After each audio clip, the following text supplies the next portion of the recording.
Welcome to a special bonus episode of It's Just a Show.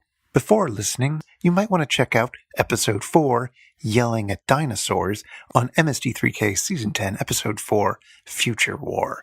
You'll find that at itsjustashow.com/episode/4.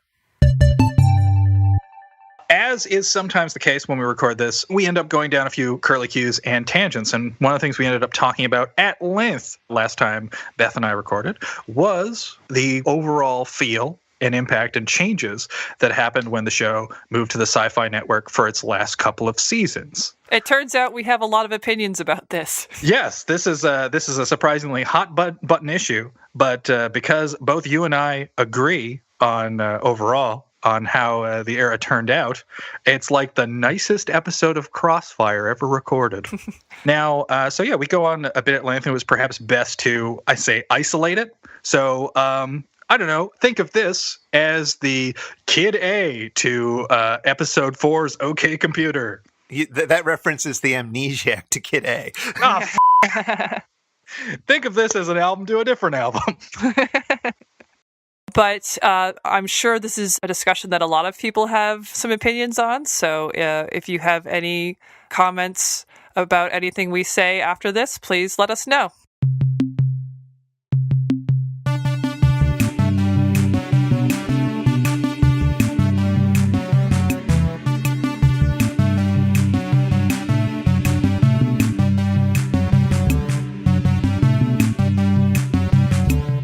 One of the things I wanted to ask you on air, because we've definitely never talked about this on pod, was like, how did you take to the change to the Sci-Fi Network when you were a wee thing and this actually like happened? Okay, well, yes, I did have access to Sci-Fi when they went live, and so I got to see like the first episode. And honestly, in retrospect, I never really gave it a fair shake because I found the shift from Trace Spoilio to Bill Corbett on Crow to be too tough to make the transition. I found it very alienating. And it's funny because in retrospect, he does a fine job. It's fine. And in fact, he does a very convincing Trace Spoilio. So I really don't know why I had such a problem with it. So I just kind of started checking out after that. And I was actually looking forward to the opportunity to return to the Sci-Fi Era because, and you probably know this better than I do, but some initial research into the Joel versus Mike battle on the internet reveals that we're kind of in the minority in favoring the Comedy Central years. It seems like the Sci-Fi years are generally more popular, and definitely Mike is the more popular host. Well, I think that like the host thing is that's a whole other matter. But like I think that if the Sci-Fi Era is more popular. And that's like finding out that most people believe the world is flat to me. This is like hard for me to hear, honestly. Perhaps there should be some sort of organized march to get people to watch the Comedy Central years. But my theory is that most of the people who are like posting would be our age or younger. And as such, this is the Mystery Science they grew up with. Like they probably remember the last 3 years better and had like it was probably easier to access those than it was to access like Comedy Central episodes unless you got involved in like tape trading or you're like, oh, I'm going to really rack up my downloads on Morpheus or Kazaa at this point. Like I think people saw this like saw those episodes more frequently. That's the only explanation I have because guys, I feel like Orson Welles kind of like freaking out in the recording booth when he's trying to do those peas and hamburgers commercials because I just want to scream, fellas, you're losing your heads like this. And I had a very different experience from you watching these episodes initially. But I think that these last 3 years of the show, this is where Mystery Science loses its way for me. This is where like, oh my God, the show needs a rest. The show is running on fumes, and that shows hugely in the host segments, which are just like thud after thud after thud of failed jokes. Like I don't know, maybe I undersold it in my recap, but that was really painful. Like I've seen very bad comedies. I've watched Larry David's feature film Sour Grapes. I've seen some of the worst comedies of all time, and this was hard. Like this is like weird because you have these beloved figures, like all the Mystery Science cast and staff. Like you love them, they're great. All of them are responsible for what makes the show great. Like Mary Jo, for instance, I believe she joined the writing staff, and Chris, you might be able to confirm this, but didn't she join the writing staff as of Teenagers from Outer Space? Yeah, I can confirm that too. That was her first one. Oh, I didn't mean to undercut you there. I just remember Chris made a note of that, and we didn't mention it on air. I only know it because of the Amazing Colossal episode guide, which unfortunately we don't have any of that guidance for the sci-fi years. So I'm at a disadvantage now. Yep. Even the book refuses to acknowledge them. Hey, I think that's actually a sign that those years are non-canon and they're all a dream. Which means Mike Nelson is happily floating outside as a ball of light. I will say, yes, I agree that the host segments are a complete washout, at least for this episode. Maybe it picks up again for other sci-fi ones, but I was trying to put my finger on what was going wrong because, again, all the players are good. I really like Mary Jo Pellet. I thought she did a really good job taking over for Frank in season 7 of Comedy Central. Yeah. And we know Mike is funny. We know Kevin's funny. Bill Corbett, I know, got a lot of resistance. But in fact, I actually really, out of all of the new characters, I find Brain Guy to be the least grotesque. But there's just something about the way... I'm sure, yes, it has a lot to do with comedy timing and just like the way jokes are delivered. But it's also... the way it's shot, the way they linger on people's faces in close-up, the way that there's a lot of Dutch angles and strange lighting, like there's no other word for it. It's very grotesque and it's off-putting and it's not easy to watch. Yeah, I've noticed that there's two things. One of the things I love about the show, and you see this kind of overall in all the episodes that they did for Comedy Central. One of the things you see is that the show just kind of lets the jokes speak for themselves. Like Mystery Science is directed in a very, like, in those first 7 years, is directed in a really hands-off sort of way, betraying its kind of public access roots. Right. And the most that you'll see in terms of, like, any kind of flashiness with the direction outside of the movie is in like the opening sequences. And even with those, they didn't get really daring with them until I think it's the last season where as an intro to like Dr. Clayton Forrester, you see his reflection in like a beaker full of liquid. And it's like, whoa, an artsy shot from, I don't know, Jim Mallon, I guess. That's as fancy. That's as downright, Sam Raimi like as the show gets. But comedy, I think, and is one of those, with the exception of like hyper stylized Edgar Wright style comedies, where something like Hot Fuzz and Shaun of the Dead and the show Spaced, or special episodes of a TV series will certainly like feature a visual style to help sell a joke. But for the most part, like comedy is one of those things where it's like you actually don't need to like sell it. The performers and the writers kind of have to sell it. You can really just film everything in a 3/4 shot or a medium shot and just let everything play out. Like there's a reason why the most celebrated director of TV comedy was James Burrows, who directed most of Cheers, and after a while became the go-to guy for comedy pilots. He directed all of Taxi, I believe, as well. And so I think he got his start on the Mary Tyler Moore Show. Very, very prominent TV director. And so he went on to direct Friends. He directed the pilot and the first few episodes of News Radio. Like he had a really prolific career, and he may still be active. But like one of the best comedy directors was just someone who put the camera in one place, moved it occasionally, and let the actors do their job, and focused less on what the camera could do and more on blocking. Focus more on like what are the actors doing within the frame, rather than having the camera zoom in or do something kind of funny on its own when it's not necessary. And there's two things that I noticed like as a big difference in these segments. One is that like the camera is like uncomfortably close to Mike and the bots whenever we're on the set of Love. So it's really cramped and off-putting, and it's weird. It just like it looks like someone is going to spill out of frame. Like I keep expecting, and now granted this may be a fantasy for some viewers, but I keep expecting Mike Nelson to fall out of my TV like Samara from The Ring, and it looks odd and it looks strained and it looks stressful and it doesn't help it doesn't help any jokes, especially if they're supposed to be like rapid fire. Like visually, it just comes across like a bunch of noise. But when we cut back down to earth, and I understand the visual reason why they want to do this, because at this point in the series, it's now Pearl Forrester instead of Clayton Forrester. It's now Clayton's mom has taken over the experiments for reasons that are never made fully clear, and other than Trace left and we don't know what to do. And I understand like the visual reason for this, but it again, it looks bad. Did you notice that like all the stuff on Castle Forrester is shot from an overhead angle? Like it's almost like it's a crane shot or a helicopter shot or something. Yeah, everything's very high.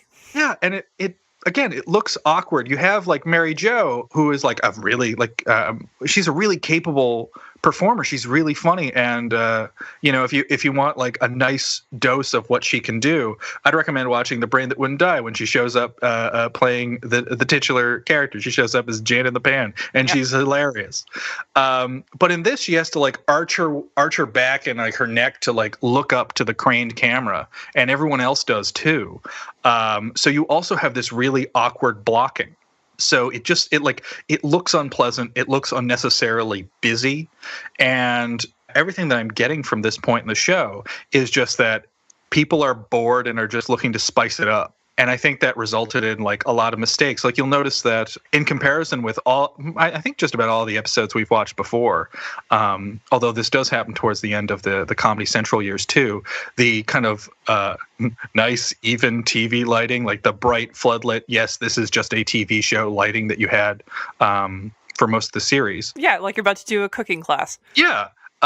That's gone now in favor of a moody and more cinematic kind of look. But, you'll notice that if you watch Mystery Science Theater 3000, the movie even, it's like brightly lit and no one cares that everything looks like a cool set because, hey, look at this cool set we made. Whereas it seems like they're actually like trying to cover up their flaws and or their budget, I should say. It's weird. It seems like this is the first time in these last few years. It looks like the people making the show are ashamed that they make the Cowtown puppet show. So, let's dim down the lighting so it doesn't it'll look like we're actually in space, guys. And let's give dramatic lighting to the Castle Forrester set so we can really show off what we can do. But it's like, but this looks worse. Well, they started to do that darker lighting in season 7, so it was starting to kind of bleed into the Comedy Central. But definitely with the new set, they seem to have taken it to like the nth degree. Yeah, and that's one thing I don't understand the full logic of who owned what, but I'm surprised that they just didn't reuse the more elaborate sets and like the lighting scheme and everything from Mystery Science Theater 3000, the movie. Now it's possible that like Gramercy and Universal own like that footage or that look or something, or that they would need to be compensated for that. Copyright law is super weird, but yeah, I'm surprised they didn't stick with that or the like gorgeous door sequence they had for the movie. Well, beyond the host segments, I think the main issue is the difference in riffing that we get on the movies. And generally, people, at least on the internet, seem to enjoy the riffing in Sci-Fi, sometimes even better than Comedy Central. Wow. Yeah, there's different reasons for that. I mean, you can definitely say that, especially between Joel and Mike, and this is something that other people have pointed out, that the jokes become more populist, right? And especially with Joel, when they were first figuring out how this would work, there was a lot more obscure jokes and often very educated ones. I'll never forget the one joke in Manos, the Hands of Fate, where all the Masters' wives are fighting and Tom Servo makes a reference to Lysistrata. Which I didn't even find out until I took comparative literature that it's a Greek comedy, like an ancient Greek comedy. That is very obscure. So there's something to be said about, going for broader humor so that it appeals to more people. For that reason, one of the things you notice is that kind of not so much queer sympathy that we talked about in our very first episode. Maybe not even that, but just a receptiveness to queer possibility. It's gone. It's not there anymore. And you can see that with the kind of lazy lesbian jokes they were making in this movie. And oh Lord, those fat jokes, those were tough. Yeah, and this is something I think we've touched on most, if not all, the episodes we've recorded in the past, is that there's like there's a way to comment on an actor's appearance in a way that is funny and not lazy. Like like in Ega, it's not that Archibald Jr., the lead of that movie, is particularly hideous. It's just that the movie sells him as Elvis. The movie's like, you're gonna love this guy. This is the sexiest, best singer you've ever seen. He's the second coming of the king of rock and roll, I tells you, says writer director that kid's father. And among the things they come up with him, there's two jokes that I absolutely love. One is the description of him as a Cabbage Patch Elvis, which is so spot on. And another is an especially mean joke, but it's really, really funny, is that Arch Hall also has kind of a squeaky voice, which again is not what you would expect for like your supposedly dashing, singing leading man. And Joel chimes in that episode, a riff I've never forgotten, where it's just this shot that lingers on Arch Hall for forever. And Joel just pops in with, sorry about my face. Another one I'm thinking of is with the skydivers. And oh, yes. The leading lady is named Beth, so she's easy to remember for me. And she's perfectly fine looking, but every single character goes out of their way to say how pretty and beautiful she is. And it's just it's like a stubbed toe. It's just like, why are you saying this? And so Mike and the bots respond to that. And they don't say that she's ugly, but they're just like, you're kind of overselling this movie. Yeah. And like, that is made all the weirder by like the stilted way that people talk in Coleman Francis movies, which we'll get to when we get to that. Although it's very possible that in like the sun-starved world of like Francis's oeuvre, that lady, it's like, is this canon that lady is like the only lady in a Coleman Francis movie? Can you imagine? She seems like the last woman on earth. What if all the Coleman Francis movies are connected? Anyway, that's headcanon for another time. So I think it's hard to work through what is and isn't acceptable in comedy, because there's a lot of justifiable people saying that if you put restrictions on comedy, you're killing it. I would just say that the fat jokes, like you said, are lazy and hypocritical, because I was yep. I was hoping you would be the one to bring this up. Well, possibly a different way from your thinking, because I can't remember what movie it is, but it's a black and white movie. And I just remember at one point in the movie, there's two extras. They have no speaking roles, and they're just two fat people sitting down to eat. And the whole joke for the movie is that, look at these fat people eating. And I don't know who the host was, but the bots rightfully point out what a cruel and lazy joke that is. Yeah. That was the season 2 episode, Ring of Terror. Okay. Yeah. I remember that joke, although like I'm having difficulty placing the episode. But like, yeah, I remember that bit. I very much remember that bit. Yeah. So it seems like they should know better. And you know what? That was going to be my kind of like, maybe not explanation, but theory as to why that happened. Is that one of the things we've talked about, and something that I think it's kind of perfect that when we first started doing this, we immediately jumped into the Joel v. Mike thing, and rather than taking a side, the thing I wanted to make absolutely clear is that like, oh yeah, if there's a perfect version of the show for me, it's like, oh, I like Joel, Trace, and Kevin on the ship, and downstairs we got Frank and Trace, and that's my preference. But everyone who would do this show, including Bill, who like wrote for some great episodes like Angel's Revenge, like he's a contributing writer in season 6. That's actually something, dialing back a little bit, that's something that got me really excited about season 8 was Angel's Revenge was one of the episodes that was out on VHS before I had seen like one episode of the Sci-Fi Years. Mm-hmm. And I really liked that episode, and seeing his name in the credits was like, oh, we're in good hands. Like, I don't know what his crow is going to sound like, but he wrote for this episode, so that's probably a good sign. And I hadn't recognized his name before, so I think he was like a contributing writer or a freelance writer for the show on and off during that time. But one of the things we came to in talking about it was that like overall, the show as it was made on like Comedy Central didn't really change that much despite the change in host. I really think that comes down to like preference, because like like I said, like given what I like in the show and how I like my teams, I guess, my Satellite Love team and my Mads team, when Joel leaves, the only thing that changes is Joel. Like Frank and Trace are still the Mads, and Trace and Kevin are still the bots. Like nothing has changed. Frank leaves at the end of season 6, and then you have I think a pretty fun team with Trace and Mary Jo doing the Mad segments. But again, nothing much has really changed. But I think that there's a big difference in the writers' room in that, and this is just my theory, but like lazier jokes and less, shall we say, like less variety in jokes are starting to show up and become like downright dominant in the last few years on Sci-Fi, is because all of the weirdos left the writing room. Oh. Joel left, Trace left, and Frank left. And there's a different attitude towards the movies at this time, because you can tell, especially with people like Joel and Frank, that they like these movies. Yeah. Not all of them. Like Manos, perhaps not.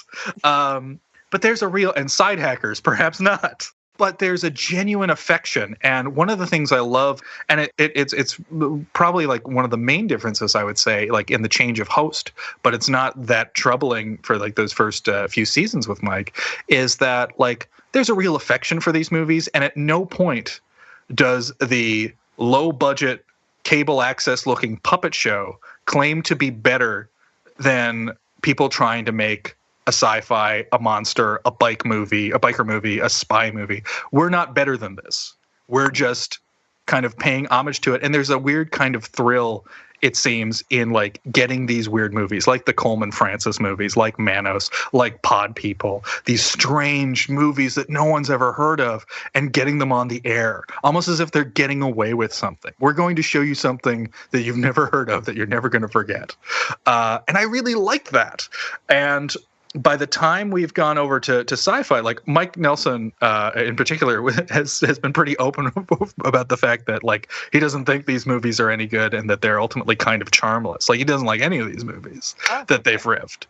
In fact, one thing that I found super cringy at the time, but I was like really looking forward to, as a response to criticism of the show on its first year in Sci-Fi, there was this kind of panel show hosted by Blind Date's Roger Lodge, in which Mike Nelson and I forget who else joined him, but like essentially there were two representatives of the show. Mike, of course, being like head writer and host, being the best person to be there at that time, and as well as like film critics who appreciate like cult movies.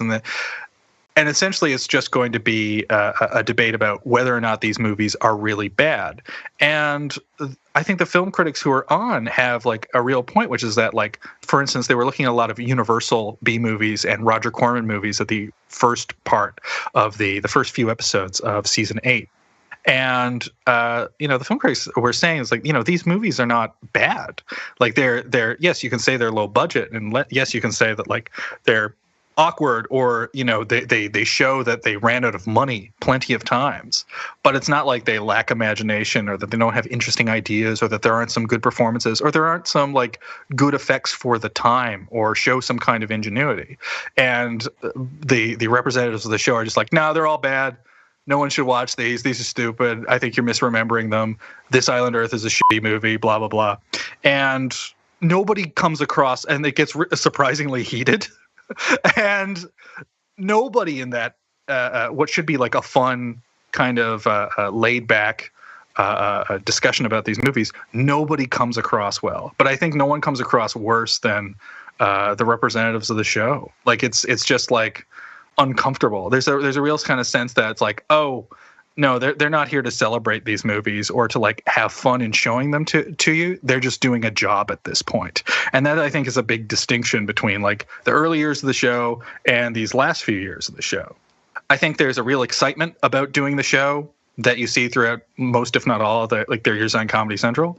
And then in the Sci-Fi years, it's more like, all right, let's do this, and then we'll all get home by 5. And that really shows up in the sketches. You get the feeling that everything is done in one take because no one has the patience for it. And you've got like a lot of lazy jokes, like the opening sketch in this episode, which is where they're doing the riff on the song 3 Times a Lady, is a total carbon copy of an earlier sketch from, I think it's Time Chasers, where Crow and Servo and Mike are all just kind of standing around angry at each other. And they said, hey, I didn't mean to turn you on. Oh, you did it again. And this sketch goes on for like 40 hours. It's just one joke shot in an extreme close-up, it seems, stretched out way too long. But it's just like, oh, wouldn't it be funny if this song lyric were literal? And that's it. That's the joke. Hope you like it for 3 minutes. Like it's really, really just, I don't know, dry, but not in a delightful Stephen Fry way. I think your theory has a lot of merit because, again, just doing some more research, a lot of people really think that the show got to where it needed to be with riff tracks. And that seems to be taking that approach to its purest form, where you get rid of the host segments, which they obviously didn't care about anymore, and you're doing Hollywood movies. So you're allowed to be mean because there's a power differential going on there. And so it doesn't seem quite so petty to be acting superior to the movie that you're taking down.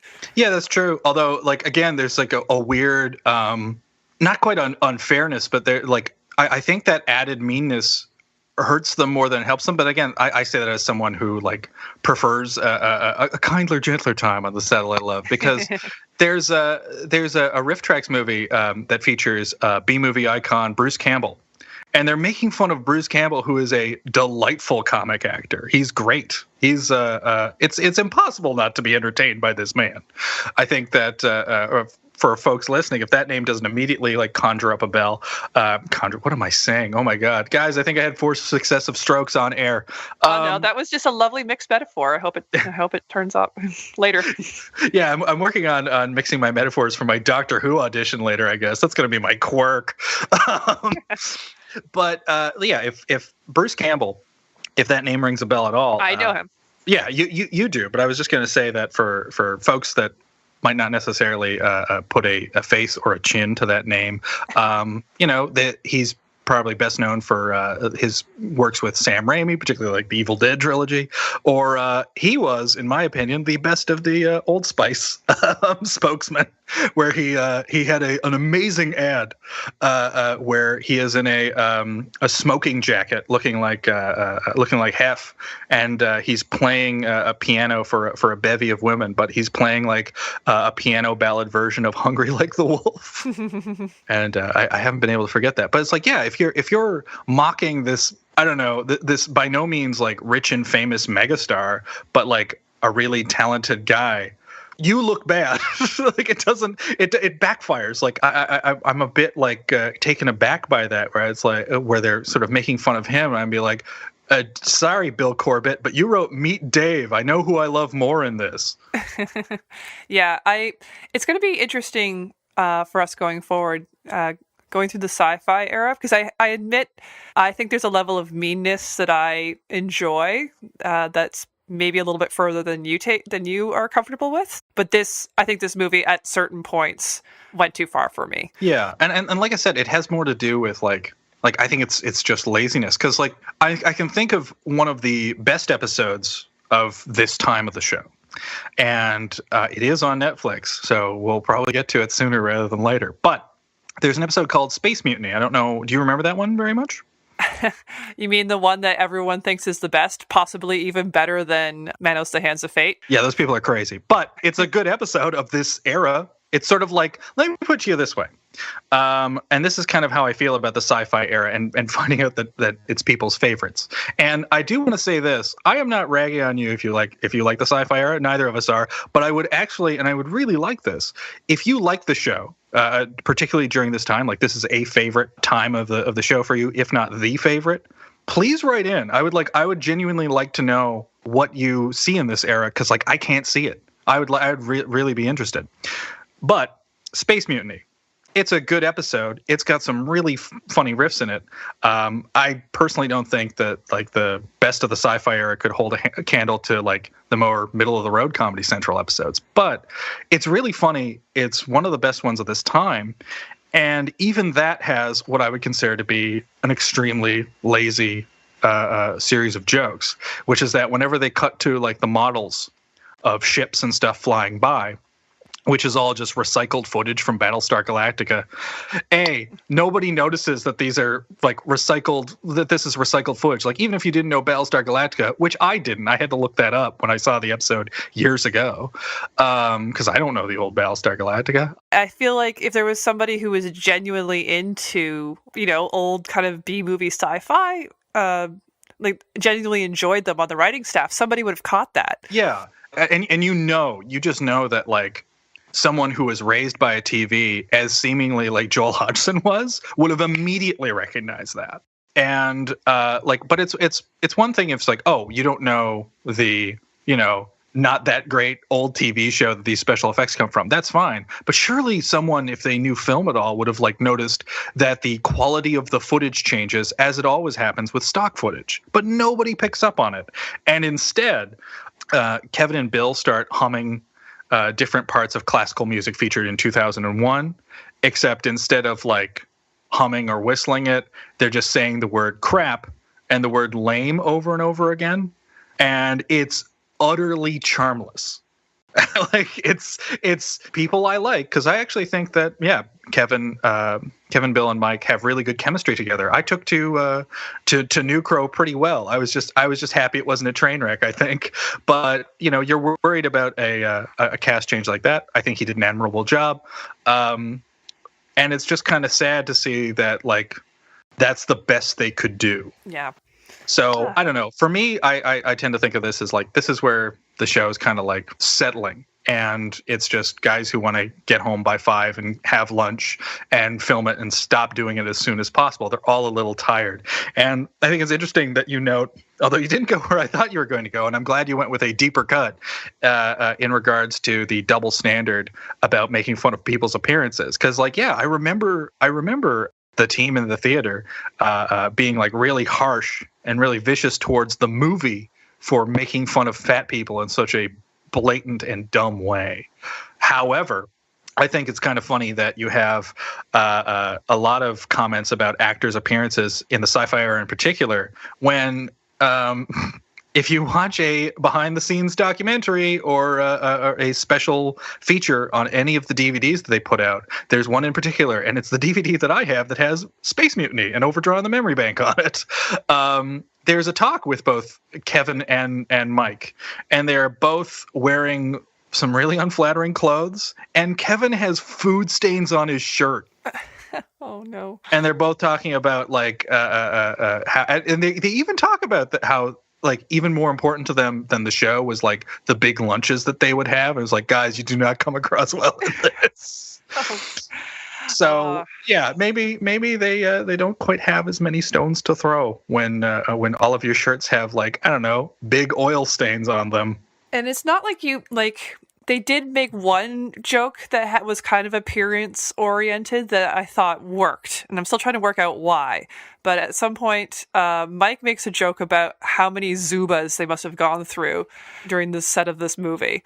And Zubas, if you're not aware, are the kind of loose-fitting, often have zebras or really wild prints on them, and you saw them often on like wrestlers or bodybuilders in the 80s and 90s, especially in the 90s. And in fact, the Fresh Prince of Bel-Air, he wore them too. But they were specifically designed for bodybuilders and other bigger people who would otherwise be restricted in, conventional pants. So that to me seemed like a better observation, because these guys, like, their build is actually, they look like bodybuilders or bouncers, like that is a much more specific and more kind of value neutral observation, I think. And it's obscure, which I like, and reminded me of the 90s and how popular those were. A lot of the comments about all of the grotesque bodies, not handsome bodies like the Satellite Love cast, all the grotesque bodies on screen seemed really weird, because, like, all of the guys, the best way to describe these fellas is that they are built like a brick shithouse. They are like just big, bulky, muscular fellas, right? Mm-hmm. Yeah, exactly. Like, there's nothing wrong or weird about the way they look. And I know that they really hammer on, like, the guy, the actor who's with the runaway at the very beginning of the movie where we get that teaser. I believe his name is Romero, but I'm not completely sure about that. Yeah. When like they instantly like dogpile on him, and it was like super strange to me because he's like he looks normal. He's just a big guy. What? Like it seemed really odd. It's as though they had an axe to grind, and I think that like that's not true. It's probably more that they were just like in the desperation of coming up with jokes, or in the desire to get this done quickly. I think they would just settle on whatever. I think the worst thing you can say about this time of the show is that it's just lazy. Yeah.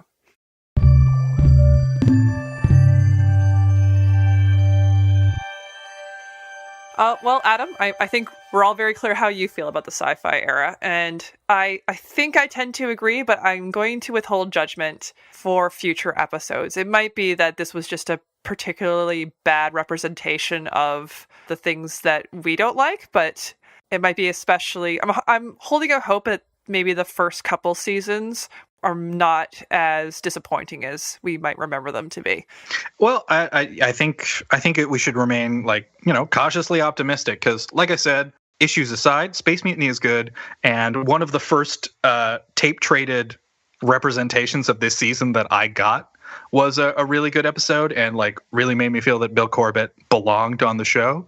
Was an episode called The Undead, and I don't know if that's streaming anywhere, but I remember that being like very good. So don't check out on the future sci-fi episodes if you don't want to hear us just like grind it down. It might be that we end up really liking them and are surprised and happy. But if we don't, feel free to write us hate mail. Literally, just write us anything. We're feeling lonely. Yeah. Send us your dead pets.